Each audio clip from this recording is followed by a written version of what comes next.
నాగసాధువుల నగ్న స్నానం పాపమా ధర్మమా? జయ శ్రీరామ్. బట్టలు లేకుండా స్నానం చేయకూడదు కదా, మరి కుంభమేళాకి వచ్చిన నాగసాధువులు నగ్నంగా స్నానం చేస్తున్నారు కదా, మరి వాళ్ళకి పాపం తగలదా అని కొంతమంది ప్రశ్న వేశారు. చిన్నప్పుడు తల్లి స్నానం చేయించినప్పుడు ఎవరి ఒంటి మీదైనా ఏ బట్టలు ఉంటాయి?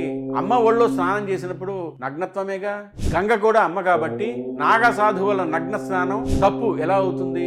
రమణ మహర్షి బ్రాహ్మణుడే అయినప్పటికీ జంధ్యం తీసి విసిరేసి అసలు సంధ్యావందనమే మానుకున్నాడు. అతను ఒక యోగి పురుషుడు. అతనికి తన శరీరంతో సంబంధం లేదు. ఆ అరుణాచలేశ్వరుడినే ధ్యానిస్తూ తపిస్తూ నిత్యం రమించిపోతూ ఉంటాడు. అలాగని రమణ మహర్షి బాటనే మనం కూడా నడవగలుగుతామా?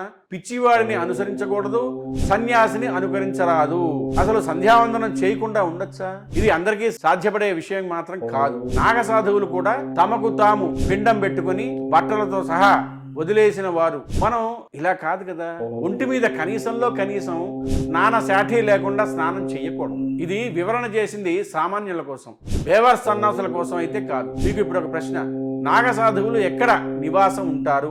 మీరు ఏమనుకుంటున్నారో కమెంట్ బాక్స్ లో పెట్టండి. హలో బదులు జై శ్రీరామ్ అనండి. మా ఛానల్ని సబ్స్క్రైబ్ చేయడం మర్చిపోకండి. పెళ్లి సంబంధాల కోసం మా టెలిగ్రామ్ ఛానల్ మ్యాట్రిమోనీ ఇండియాలో జాయిన్ అవ్వండి.